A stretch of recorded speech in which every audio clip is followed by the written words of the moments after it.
Hanım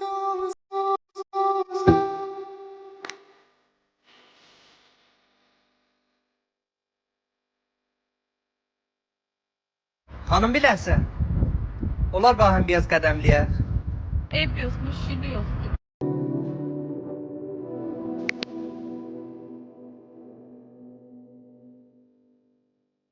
Lasana gülşe dağıtırdı. Ne?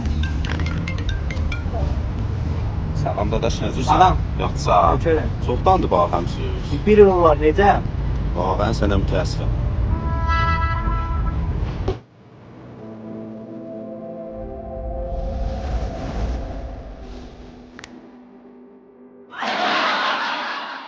Bizə vaqiyyəti biri ilə aşina olmuşam. Məsələn, gendən baxan bir cür baxır bizə. Biri başını tovlayır, biri digəri çoxdandır baxamsız, mütəəssifəm. Valla bilməyən cəryan nə mənədir. Özü ilə danışıbsa? Yox.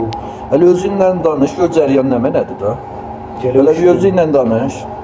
Deyəm vaqiyyəti bu neçə gün iki bahamıq, hamının baxışığı bücür deyə mənə. Biri gəlib mənə alat görür, biri gəlib mənə başını tovlayır. Arada bir şey var, əgər bir şey var demən bilim. Vaqiyyət hə var. Cəryan nə mənədir? Mənim adım Qulamdır.